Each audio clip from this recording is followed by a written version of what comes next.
財政廣播地帶。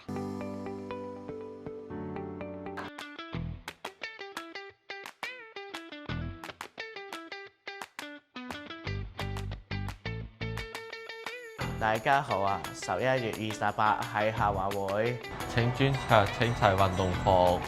當日活動時間係9點至3點半。以下同埋家長隊嘅同學，請於9點前到達沙田運動場。搭校車嘅同學，依照平日嘅時間到校車站就可以㗎啦。800米師生長跑比賽嘅名單已經公佈咗，大家記住留意啊！有份參加嘅老師同同學仔記得練跑啊！你準備好未？大家努力加油！快停加油！